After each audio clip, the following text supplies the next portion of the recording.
All right, hi. My name is Sierra Zobi. I'm a NA VCL and Game Changers caster. It's great to meet you, and thank you for the interview today. I think this is more just a progress check at all the changes that have been happening. Since now you've gotten more practice. A few matches under your belt. Which congratulations, both of those have been huge wins. I know you said NRG was going to be the biggest obstacle, and then in crew is also a testament. I just Yeah. wanted to start with a lighthearted question first. In the 100 Thieves kind of catch up slash Kess announcement video, you mentioned that despite the limited prep time you guys had, you still had kind of team activity time kind of set aside or plan. So I was curious if there were any funny moments or memories with this kind of team bonding time, etc., that you'd want to share. Um, any funny moments? There's nothing that's been too funny. I mean, we've definitely we did an escape room. There's Oh, like a casino heist thing. We've done a team dinner as well. We've just done like little things on the side basically to make sure, along with like little tweaks, I guess, like small things like instead of eating, at our desks, at our PCs, like we go eat at the table again. We just try to add like a lot of just small changes that will make us have to face each other more, interact with each other more. And I think that level of trust and like team camaraderie, I think goes a long way, like longer than uh, probably a lot of people think. So yeah, that's definitely a focus for ours right now. who Just was trying to make sure the that we best make and him worst feel. at the escape room? Best and worst. Hmm. I mean, honestly, it was kind of a funny experience because the guy. So I've never had an escape room where the guy just like starts telling you hints. Like Were you if that he's, bad? Wasn't that he's. far gone? I mean, like we would get stuck on something for like a minute or two, and then he's just rapid firing some hints, and we're like, and at some point Aw. Xander even like changes the channel on the walkie-talkie because he's like basically like trying to tell the guy like yo, stop giving us hints. Like we don't really want that, like let's try to give us a second to figure it out. But yeah, I would say, I mean, Dan had some good like eureka moments. Pete had some. Yeah, I think like, yeah, there was a lot of that, and then some things just got spoiled like almost instantly off the hints. But I mean, we escaped in the end. It was like 45 minutes or something like that. Nice, But nice. yeah, That feels like it fits Xander and the current arc that he's on. All right. So next up, I don't want to focus too much on it, but I did want to touch on the Bustio departure a little bit, especially because you mentioned, everyone on the team and you specifically had a good relationship with Kel and you valued him as a player. I was curious. Obviously, he wasn't like removed from the team; he's on the reserve roster. So I know there's been like, oh, the mind freak approach, where like the players are still helping out in the background. Has Kel been like any part of that? Did he get to sit in on any practices, or is it just more like supporting him in his well wishes in the future kind of vibes? it's definitely more of like a supporting him and well wishes kind of vibe. I Mhm. mean, he has the option currently to like watch our scrims as an example. Hmm. So if he wanted to go that approach, like he could. But to be honest, like it's an awkward situation. To be honest, like just benching in general is like Yeah. it's a terrible thing, and everybody on the team loves Kel, 100%. Like everything that's happened is it's unfortunate, and yeah, I mean, let's just put it in the way that Yeah, of it's course. just awkward. It's an awkward, very awkward situation, and as it could be cool to do that, like we also don't. Well, I mean, I personally don't exactly know how the situation went over with PRX. Mm. Um, for Mind Freak to feel so comfortable and for things to not be awkward at all, I think that's a crazy props to Mind Freak because like there's got to be a crazy level of like lack of any ego for him to be in that position and be genuinely happy. Because it's like, I mean, to be honest, like I've been cut from teams. I've obviously witnessed like a lot of people being cut from teams, and it's like it's just a terrible thing, to be honest. Like, but it is what it is, and sometimes it just has to be done, unfortunately. And um, yeah, yeah. I mean, we all ultimately love Kel a lot.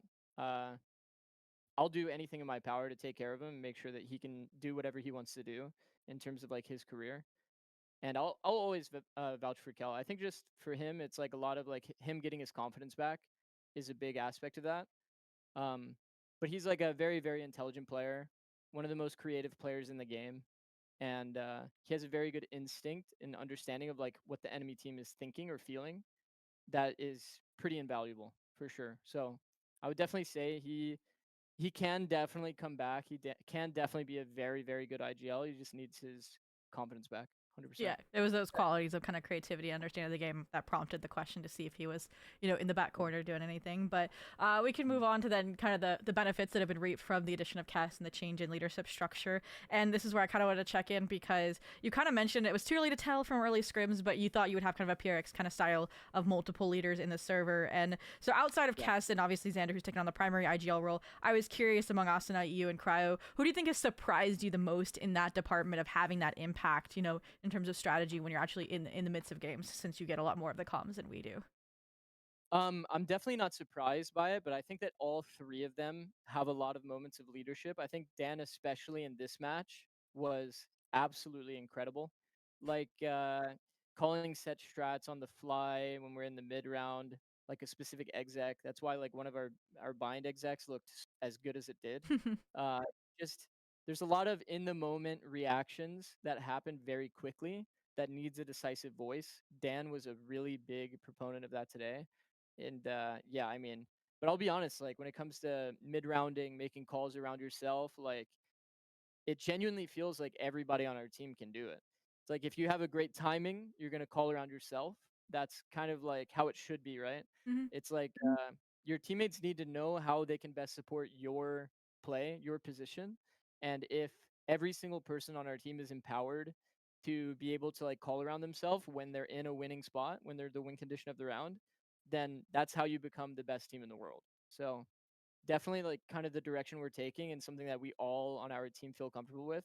I think in terms of overall development, um, something a lot of people probably wouldn't know unless you were like watching every comms video is that uh, Cryo's communication has stepped up like an incredible amount this year. In the past, last year, he was more quiet, didn't really have too many comms.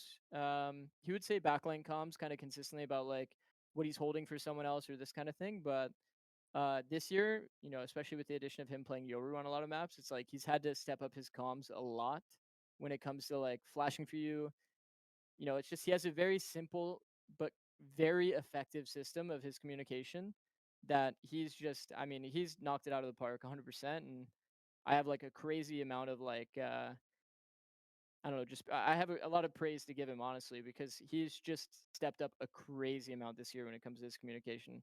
So yeah, big props to him as well. And then Pete obviously has been a very very important energy guy for our whole team. So he'll set the pace a lot of the time on our speed ups, especially. He's a completely fearless player, and he'll call around that. So definitely, all three of them have had really really stellar moments throughout the matches that we've had so far. Nice, and I got to meet back at Champs LA. Definitely could see the quiet side of him, so I'm glad to hear that uh Yeah. the different version of him in the server. And then kind of touching on Xander and then Kest really quickly in our last few minutes. For Xander, he stated in the pre-stage press conference that like nobody on the team was afraid to give him feedback. And so I was curious, between the first and the second match, did you see anybody on the team give him that sort of actionable feedback that you then saw get implemented in today's matchup in particular? Um, a bit, yeah. I mean, I give him a lot of feedback on like some of the bind calling. Um, and just in general, I think that uh Dan, as an example on defense, wants to call like a lot of like specific defense rounds if he has a read. Um, so we just kind of had to do a lot of like clarifying of systems, I guess, to Mm. make sure that like people are getting to basically play for their reads and understand like basically how to like work within this system because like to be honest like when you have a team of very good players across the board that all have reads, it's like you have to find a balance in it all because if Xander's the only one that's microing every single like setup on defense, it's not going to be successful. He only has so much information. Hmm. For example, take bind. It's like he has no idea what's happening shower, he has no idea what's happening short, he has some idea of what's happening hookah, but primarily he only played long like the whole game. So for him to call the entire defense half off of that is going to be like damn near impossible, to be honest. So having people feel empowered to make calls themselves was one of those things that we kind of worked on, and it definitely was very fruitful today. So yeah, definitely. Amazing. Xander's been a very, very good caller in the fact that he's very flexible and he respects that like a lot of people on the team are gonna have ideas. Um, and yeah, he's willing to work around that. It's not like he's got a crazy ego that he has to be the only guy making decisions. He actually really wants other people to kind of step up and do the same. Nice. And then final question, which is addressed to the final piece of the puzzle, which is Kess. To me and from the outside, it feels very reminiscent of when you were with EG and you guys brought Demon 1 really late in the season, obviously. A little bit different in terms of experience level, Demon 1 being comp, no experience player versus Kess is a notable T2 record. I was curious, did that experience, bringing in a player like Demon 1 under such an accelerated timeline come into effect, or do you think back to anything that like you brought with you when now integrating Kess on such a short timeline into the another established team structure, kind of like what 100 Thieves has? Um, to be honest, no, not No, really. that's fine. Yeah, I yeah, be honest. That's what I want to know. I mean, with Demon One, it's like bringing in Demon One, a player like Demon One. It's like he was playing primarily like Jet, Brimstone. I Yeah. think like maybe in the sense of like catching him up to speed on some of our strats, that was probably like the majority of the stuff that's similar. But that's gonna happen with any change. But with Kess, like the differences in Kess is like one, Kess is like a flex player. Mhm. So he plays like a big part, and to be honest, he works very, very hard and he learns very fast. Like he's the type of player, he makes a mistake one time, he's not going to make that mistake again. Like he's very, very adaptable, which is a large part in the reason why I think he's going to be such a great flex player is that he's constantly thinking instinctively about what's happening on the map, the macro, and then his instincts always tell him the right play.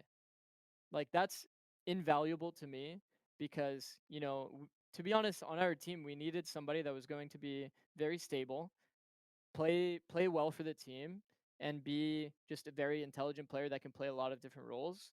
And a lot of people kind of question marked when we picked up a scan plus, pretty much like a Silva Fade player. But in reality, it's like there's something in him quality wise that people just, would not know prior to us like trialing him or playing with him in the past. It's like for example, he's at the facility late. I heard He's 18-hour days is what he said in a different interview.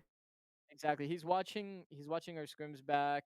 He's thinking actively about like how he can play situations differently, trying to make like a game plan in his head, studying our playbook.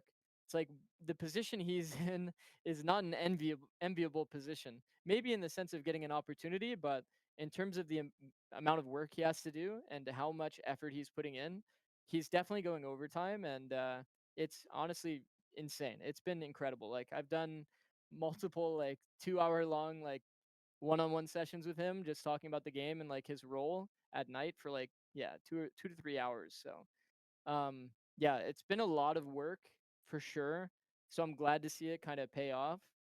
Esports is definitely not a place where you always get good results from 16 to 18-hour days. So to see it all pay off and see it be clicking as well as it is on match days is an incredible feeling. 100%. Feels like the process is going in the right direction. The like just our team has a great spot in the meta, um, and yeah, I mean, just everything has been honestly very, very fortunate and impeccable. So yeah, no, definitely even a surprise to me. Usually when you make changes, you kind of don't really know how it's going to go. There's a lot of unknowns that go into it, um, which is why people are so fearful. But ultimately, in the end, change has been very, very, very good for us. So yeah, Nice, and I'm excited to see the true flex Kess get unlocked as more yeah, matches come. But I don't want to take any more of your time. I know you also might have a birthday to celebrate over with yeah. Asuna. So thank you again for your time, and good luck with the rest of the group stage. Thank you. All right, have a good one. Bye bye.